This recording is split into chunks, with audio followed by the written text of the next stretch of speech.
And with the dunya, just a little bit. Look how Allah subhanahu wa ta'ala is testing you. Shaitan was created to test me and you. Even shaitan, there's a purpose. Allah Almighty in the Quran said, He didn't create me and you without purpose. There's a purpose for why we are here. It's finding that purpose. Then working towards that purpose. And attempting to achieve that. And that purpose isn't a job 9 to 5. You're not Muslim 9 to 5. You're not a Muslim 2 weeks on, 2 weeks off.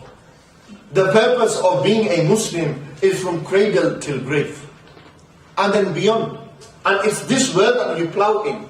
How much of the deen have we really worked on? How we have neglected the rights of people. How we have neglected the rights of Allah subhanahu wa ta'ala. On Qiyamah, Allah is going to ask me and you, brother. What answer will we give to Allah subhanahu wa ta'ala on that day? When He will ask about mine and your youth. How did you spend your time as a 16-year-old? What are you going to say? Chilled out. On the PS3. Facebook. Out on the street. In the park playing football. Chasing after girls. Going into cinema. Smoking shisha. That's how I spent my youth. Then my mother was on my case. So, you know what, I did 1 or 2 namaz and khalas. 1 or 2, mine. Just to keep her satisfied and get her off my back. This is the world we live in. Is this how we're going? On the day of Qiyamah, Allah will ask you, how did you earn your money? Yeah, I used to shop drugs. I used to deal. I was in the fraud business. I was insurance fraud. I was doing this. I was doing that. I was earning haram. Is that the answer you're going to give? You say, Allah, I earn halal. I earn halal. Allah will say, bring your witnesses.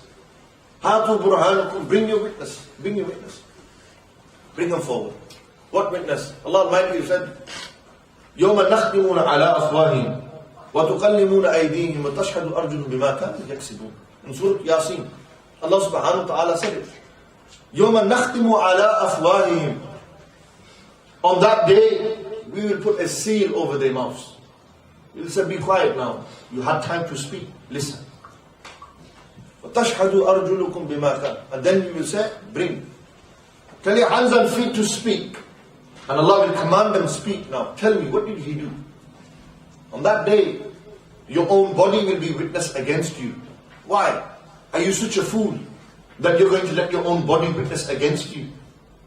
You're going to let your own body witness against you. The thing that you love the most, you were working on to get big, now that's witnessing against you. SubhanAllah. On that day, everything will become your enemy. No one will be your helper. يَوْمَ يَفِرُّ الْمَرْءُ مِنْ أَخِيهِ وَأُمِّهِ وَأَبِيهِ وَسَاهِبِهِ وَبَنِيهِ. On that day, man's going to run from his mother, his father, his brother and sister. He will run from his children and wives and spouses. Your family won't help you on that day. Your own body will go against you on that day. You will stand with your deeds. You will be accountable for your deeds. Allah will ask you, how did you spend your youth? What answer will you give? Prepare your answers now. You know you got an exam. Look at how people, university students, look at how they prepare for the dunya. Allahu Akbar. I'm amazed at the conviction, man. Yar, for the dunya, they'll do anything. For a degree, they will do anything. And when the mother says, Putta, read namaz, he gives 200 answers. Nah, man, I don't need to read namaz. I don't need to do this. Look at that. For the dunya, that's the state we've got into, sadly. And when you look at it in terms of ratio, there seems to be more people on that mentality. I'm not saying I've seen everyone in the world, but you can see the way the world's moving, man. Muslims are becoming weak in their iman. They're sacrificing and compromising iman for dunya. Hubbud dunya, tulul amal.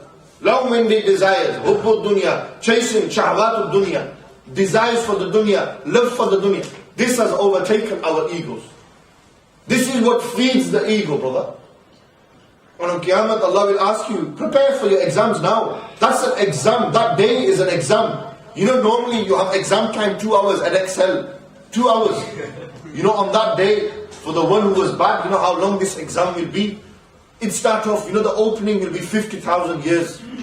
50,000 years you will stand on that day, on the plains. And then Qiyamah will begin. And Allah will say, now question him. And how long do you think? How do you think you will be? You know, if you've gone into a magistrate's court, or you've been to a court, You know when you stand in that box how it's a long walk. And imagine you was going down for murder. You were going down for drug trafficking. You were going down for fraud. You were going down for something. Imagine you're sat there. Your whole family is watching you. The judge is in front of you. Everyone is there. Eyes are glued upon you. Look at these big ones, these pop stars when they're going down. The whole world's cameras are on them. And you're sat there. And boom, you're waiting for the verdict. The case is presented. Evidence is given for you, given against you. On Qiyamah, imagine you're sat there, you're standing there. Allah Almighty is going to question you. Your whole family is watching you. There'll be witnesses for you and against you. And then you're waiting patiently. You're sweating. You're dreading the outcome of what Allah will command. He will say, you lived your life against me. Go and serve your time in the hellfire. Just as in this dunya, you went against the law of this country and you've been given prison. What's going to happen on that day? What's going to happen on that day? And the prison sentences on that time are not like the prison sentences here, brother. You'll get life here. Life here is 25 years, 30 years, 40 years. This is life in this world. Life in that world. Allah Almighty will bring death in the form of a ram. The angels will bring, and they will, as soon as judgment has been made, Allah Almighty will say, slaughter death. And He will call out. The angel will say, death has been murdered today. After today, nobody will die. Everything is eternal. What's going to happen on that day then? Tell me. On that day, you will be in hellfire forever, if you sin forever. And you will serve your time for what is one small sin here could be 20,000 years in the hellfire. Is that what you want? Do you not believe in that? If you say you don't believe in that, then you're not a Muslim. Because we believe in the Akhirah. We believe in the next world. We believe in heaven and hell. What's happened? Today for the dunya, you prepare for all these exams. A-level, degrees, BAs, Masters, PhDs. You do so much for that. What about the big exam? The exam that matters. The exam of the grave. The exam of the Akhirah on the day of Qiyamah. What about that exam? Have you forgot about this exam? We need to be reminded. And you know what? You have 60, 70, how many ever years you will live. You will have that much time and you will be reminded every day, every night. Every second a reminder will come. Because Allah will send something in front of you. You will be walking and that's a reminder that you will die one day. Today you have been given life, tomorrow you will die, brother. Brother, what face will you show? Tell me. What face will I show? Forget what you will show. I talk to myself here today. That tomorrow I will have to stand in front of Allah subhanahu wa ta'ala. I will have to account for my youth. How I spent my youth. I will have to account of how I earn my money. How I spend my money. Who I spend my money on. I will have to account for this. Today, carelessness. Muslims have become careless. La parwa, as they say in our language. La parwa. They don't care how they earn money. Illa masha'Allah. Not everyone. Illa masha'Allah. This is the state. How you prepare for that exam? Prepare here, in this world. Prepare for the exam of the Akhirah. When you will have to stand in front of Allah subhanahu wa ta'ala. What answers? Get your answers ready now, brother. It might sound funny, wallahi al-azim. You're laughing now. Nabi alayhi salam walked past their companions and they looked at them and they were laughing and enjoying. And Nabi alayhi salatu salam said, لَوْ تَعْلَمُونَ مَا أَعْلَمُ لَدَحِكْتُمْ قَلِيلًا وَلَبَّكَيْتُمْ كَثِيرًا. If you knew what I knew, if you have ever seen what I have seen, you would laugh a little and you would cry more. You would cry more for what is coming ahead. Nabi alayhi salam seen heaven and hell. They seen the people that will be in there. They came back and described it to us. And what? We need to be reminded of these describing. How the description of heaven and hell. We need to know. We need an aim to work towards. Our aim is Jannatul Firdaus. Our aim is to please Allah subhanahu wa ta'ala. But we live our life pleasing ourselves, pleasing our families, pleasing the dunya. When did Allah Almighty come into your life? Don't care how we earn the money. Don't care how I spend my youth. When I'm old, I'll read my namaz. You might not live till 60, brother. You might not even see white hair on your own face. What are you going to do? What if you die tomorrow? Have you forgot? What answers will you give? Are you prepared now? Are you ready now? We can only hope in Allah's mercy. Hope in the mercy of Allah Almighty. Ask for Allah's mercy. But we run away from Allah's mercy. In this dunya, we run from the mercy of Allah. Brother says, come do dhikr. Brother, we ain't got no time. Brother says, let's go to the shisha bar. Man's running towards the shisha bar. Run towards shaitan. Run away from Allah. We run towards shaitan and we run away from Allah. فَفِرُّوا إِلَى اللَّهِ. Run to Allah. Allah says in the Quran. Run to Him. Who runs to Allah subhanahu wa ta'ala? Allah Almighty says, if you walk to me, I'll come running to you. You take one step to me, I'll take more steps to you. You have to make a little effort, Allah will do the rest.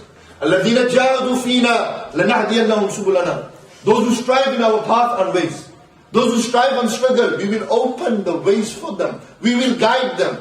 You've got to take the step. The young lad has to make his effort. He's got to start reading his namaz. He's got to cut off these Facebook contacts and these girls on there. He's got to stop doing these things. And that's it.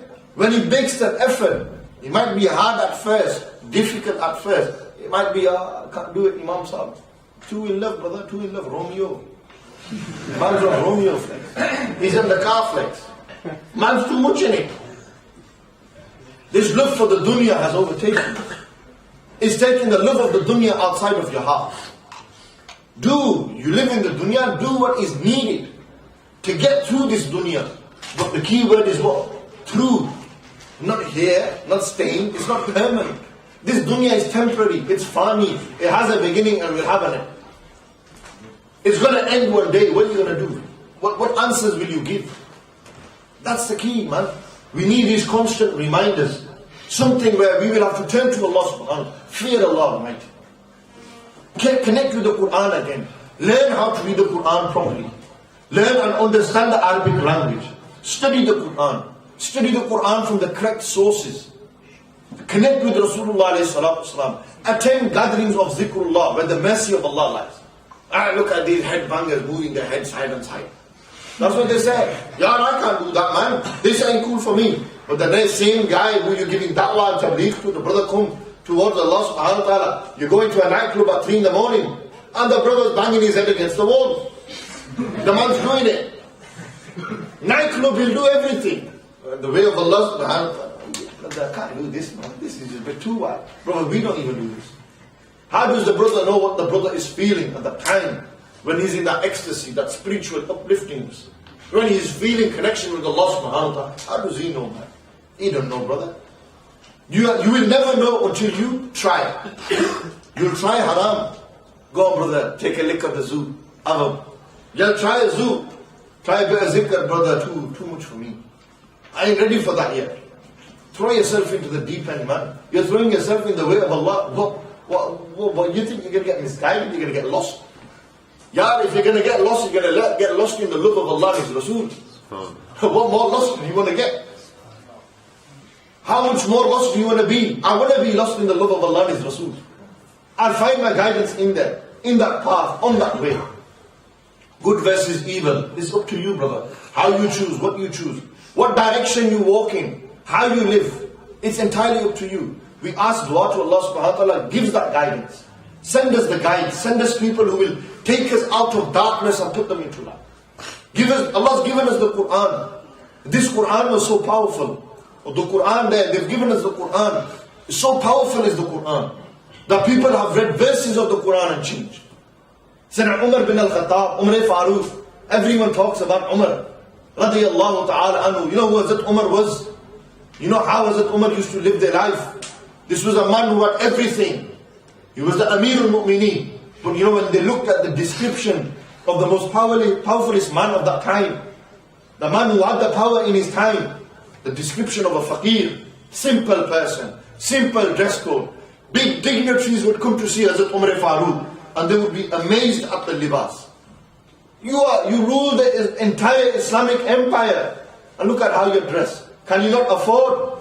But they knew, kun fi dunya ka'annaka ghareeb. Live in this dunya as a poor man. You're here today, you're gone tomorrow, brother. So why make all this effort and attempt to dress so well, to drive the best cars? Why? They're just going to pass you through time. They're not going to give you just a moment's buzz and bam, gone. Just a second's buzz. Everything's gone after. This is what we're living in. This is the sad state of our youth. Lost in the hubbu dunya, ra'su kulli khati'atin. Nabi Salam said, love for the dunya, it's the head of all evil. Take the love of the dunya outside of your heart. Remove this from your heart and you will see. that you replace the love of the dunya with the love of Allah and His Rasul sallallahu alayhi wasallam. And when you love Allah and His Rasul sallallahu alayhi wasallam, then love them more than you love anything in this world. For verily, the sweetness of Iman, you will find halawatul Iman, sweetness of Iman in the love of Allah and His Rasul. You'll find that in there. لا يؤمن أحدكم حتى أكون أحب إليه من والده وولده والناس أجمعين. Nabi alayhi salatu salam said, none of you will be a true believer. You will not have true kamil iman until I am more beloved to him than his own self, his children, his whole family. Love Nabi alayhi salatu salam more than you love anything. And today, how will we find the love of Rasulullah alayhi salam? You know, this glass is full. Empty this glass and then put the love of Allah and His Rasul inside there. Our glasses are full with the love of the dunya. If we want, you can't mix love of dunya and love of Allah and His Rasul in this glass. You can't do that. You've got to take out the bad and then put the good inside. You've got to take the bad out and then put the good inside. And then you will find what? Love of Allah and His Rasul inside you. And then you will find that doors will open up. Noor will enter your heart. Light will enter your heart. Sukoon will enter your heart. Itminan will enter your heart. Peace and tranquility, love, compassion, humility and humbleness will enter your heart. And when you get into this state, then you feel and you think that my life's aspirations ain't this dunya, ain't what I'm going to get tomorrow. It's beyond that. It's what's going to come in the akhirah. You begin to think further. You think ahead. You think what's going to happen in the grave. But how are you going to get to that state if your glass, if your heart is full and is filled with what? Hubbul dunya, love for the dunya. The only way you will get the love of the dunya out of your hearts is you begin to denounce the dunya. You will forget about the dunya. Disconnect from the dunya. Disconnect from the lavishes and the desires and the lusts of this dunya. For why? فَلَا تَتَّبِعِ الْهَوَىٰ فَيُدِلُّكَ عَنْ سَبِيلِ اللَّهِ. Do not follow your desires. It will misguide you from the path of Allah subhanahu wa ta'ala. And anything that strokes your ego, strokes your desire, makes you more desirous and aggravates your lusts and desires, then that thing is not good for you. Why? Because it starts off with a little bit. And as Pakistanis, as I mentioned, we take the whole chunk. It starts off with this much. This is why they say, Imam Sahib, she's my friend. She's just a friend to me. She's no more than a friend. Brother, it starts as a friend. I start talking as a friend, and before you know it, you're best friends. Upgraded. And then you know it, she's your girlfriend. That's what happens. Imam Sahib, she's just a friend. Look, it starts off like this, something small. But it's the potential of what can happen. This is why the ulama says, brother, stick to boys, not girls. Don't take that in the wrong way. You stick to simple things. These, Imam Sahib, you know, nothing happening, man. She's just a friend. Salam and dua, khalas. Don't even, what happens is the salam, how you doing? How you doing? How's your day been? How's your day been? So what are you going to do tomorrow? What are you going to do tomorrow too? Right? And then boom. It goes on and on. So what do the ulama say? What does the deen say? The deen says, look, avoid that. Avoid it. Don't even get into that. Stay away from it. Tendencies, desires, get married, brother. Tell your mother to find you someone. That's the way forward. Nabi Sallam gave the cure to your sexual ego and desire. Nabi Sallam gave the cure to that. They said, if you have these, then fast. This is what tones the ego. This, starve yourself. When you starve yourself, you think of food, not women. So starve yourself. And you watch, it kills your ego. It kills your desires of. This is what the Ahlul Tasawwuf, the people of Sufiyah. This is what the people of Suluk and Tariqah preach. Eat less, sleep less, talk less. What do? Talk a lot, eat a lot, and sleep a lot. And that's it. Heart becomes hard, desires become stoked, and boom. The biggest disease, the most sins are written from where? Are occurred by what? The tongue. Because you talk the most. The more you talk, what do you talk about? Futile things, useless things, things that have no benefit, you chat about it. Yeah bro, this and that, this and that. And you pass your entire day chatting garbage. Seriously, that's what happens. And on the day of Qiyamah, this same tongue that you ate with, you spoke with, will be an enemy to you as well. And then what? So much for, why not decorate this tongue? Why not protect this tongue? Just as Allah has commanded us to protect life, honor life, honor your tongue, protect your tongue, honor your eyes, protect your eyes, honor your ears, protect your ears, honor your mind, protect your mind. Protect them, have love for them. Think about it. On Qiyamah you will have to respond, return back then. Everything belongs to Allah subhanahu wa ta'ala. How are we going to return back to Allah? How will we return? If I gave you a gift, I said, brother, look after this, I will take it off you later. Allah has given me and you life, the gift of life. He's given us the gift of eyes. And He said, you will return back to me. And you will have to question of how you look after this gift. What are you going to do? What are you going to say? The gift came brand new, packaged, beautiful. All the packaging was on there. And it returns back what? Broken, in pieces, rotting away. Khalas. What did you do to the gift? These are all gifts. These good things that you receive are gifts from Allah subhanahu wa ta'ala. And don't do khiyanat of the gifts of Allah. Don't do khiyanat. Don't do kufranum ni'mah. Do shukranum ni'mah. Be grateful for these gifts that Allah has given you. Don't go against the gift. Don't disown. Don't abuse the gifts that Allah has given me and you. May Allah subhanahu wa ta'ala give us tawfiq to understand what I've said. Allah give us tawfiq to get out of this dilemma that the youth are in. Allah gives us guidance, grants us guidance, gives us tawfiq to act upon what I have said, gives me first and foremost the most tawfiq and the ability to act upon what I said. And Allah subhanahu wa ta'ala continue to guide us and our akhir lamhat in this dunya, our last moments in this dunya. Allah give us tawfiq to say la ilaha illallah Muhammad Rasulullah sallallahu alayhi wa sallam. أقول قولي هذا أستغفر الله لي ولكم وآخر دعوانا أن الحمد لله رب العالمين.